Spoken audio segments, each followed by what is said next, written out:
Hey everybody, it's Dave here, and I've got Tyler with me, and we're going to talk about the Vikings GM search on today's Vikings Daily SITREP. It is time for Climbing the Pockets Vikings Daily SITREP. Hey Tyler, how are you doing today? Let me tell you, Dave, it has been a really good day so far. I am excited about the future of the Minnesota Vikings, and these candidates that they brought in really lead to a lot of optimism for the future of this franchise. Well, there's definitely some conflicting reporting as to whether the actual interviews have started yet or not. I believe they have, but some people are saying not till Monday. Jeremy Fowler said on Sunday. We don't know, but we do know that, as reported by Doogie Wolfson and Score North, that there are they've taken the big bunch of names we all heard at the beginning of this process and whittled it down to a final 8, right? A big 8.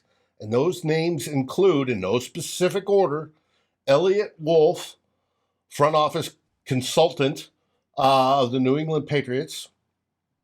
And all these duty titles are basically the same thing. They're the right-hand man of the current GM. Zygi Adofo-mensah of the Cleveland Browns. He's presently Vice President of Football Operations.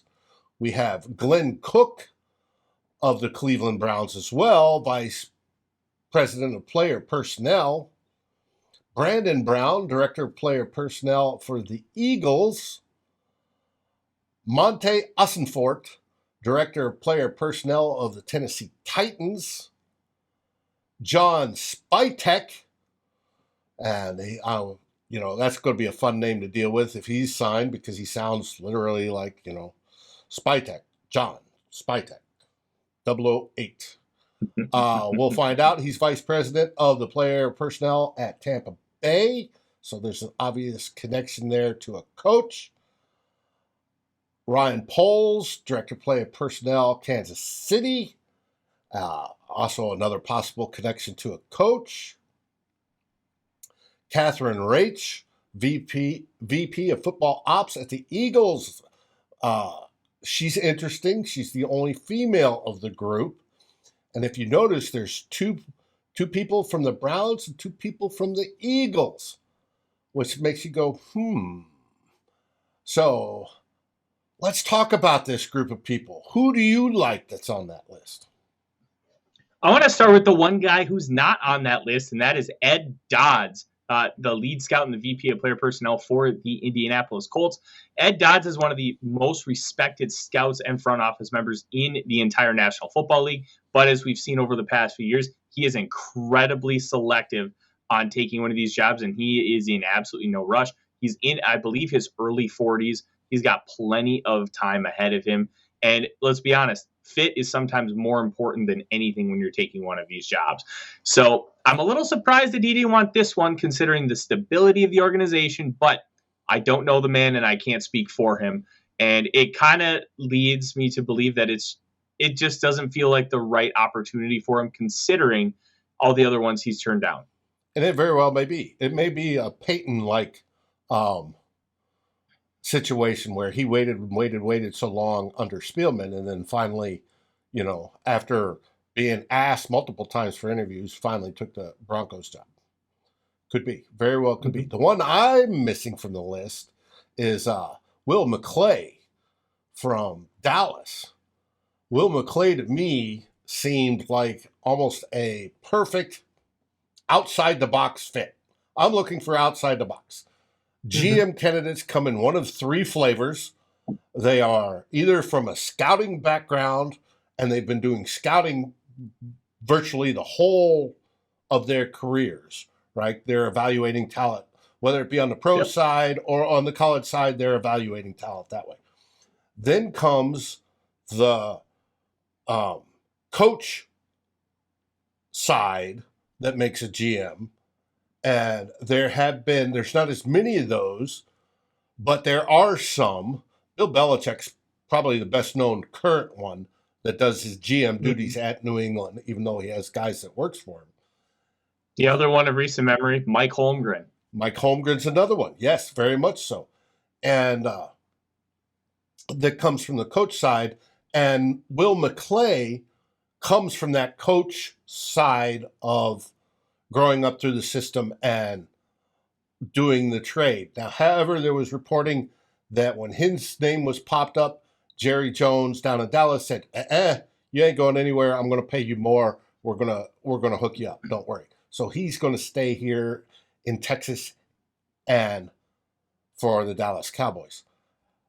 He was one that I was favoring.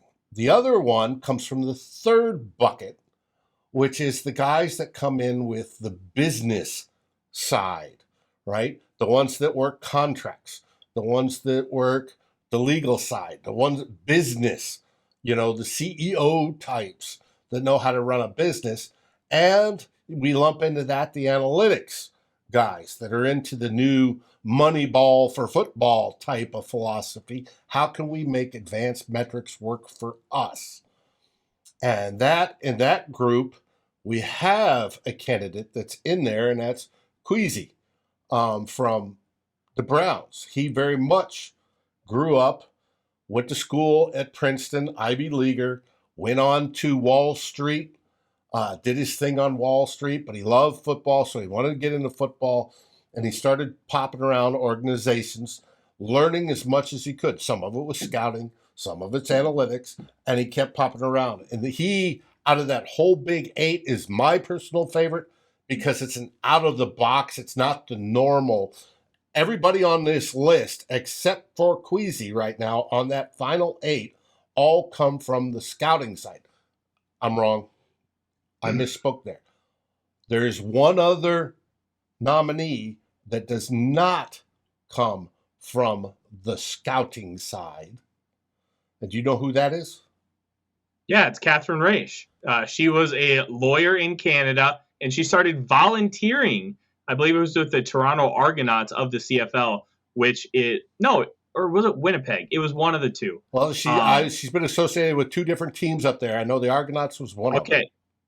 Yep. So she started with the Argonauts, and then she ended up going over to the Winnipeg Blue Bombers. And then she came down to the NFL in 2019 with the Philadelphia Eagles. And then she quickly got promoted to VP of Football Operations. And she is a very, very fast riser. And she is also incredibly young, 33 years old. At any time that you are a 33-year-old and you are getting interviews like this, like it is an impressive feat, and Catherine is going to be a name to watch, regardless if she gets this job or not, for the next at least decade. And it should be interesting. And like I was saying before, I want out of the box thinking. I want the Vikings to be leading edge. I don't want to be rehashing old ideas that may or may not work because you're doing them slightly better. There's less chance of doing the baseline just that little bit better than there is of taking something new and developing it into something that's game-changing. And I want the game-changing aspect of it. The Vikings have been known for that throughout their history, that they can do that. I want to see that continue. As we know, our previous administration got a little stale because they were in that fixed mode. Let's get beyond that. But out of those 8, do you have any favorites? The favorite that I had initially was Ed Dodds, and I was incredibly high on him.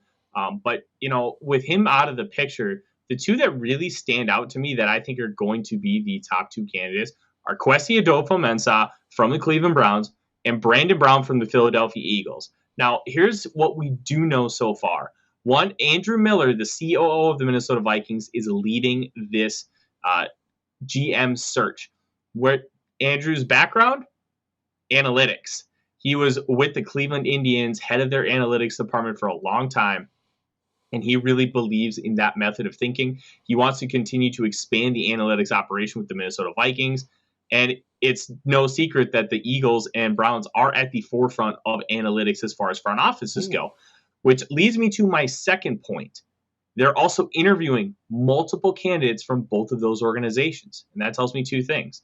They want to learn more about the processes and how these organizations run, but they also want to potentially screen for a second in command role. I believe that they're interviewing Kwesi Adofo-Mensah, and then for potentially Glenn Cook to be his number 2, and they're interviewing Brandon Brown for Catherine Raiche to be his number 2. I'm not saying that those 2 candidates aren't qualified to be getting these interviews, because based on their resumes, they absolutely are.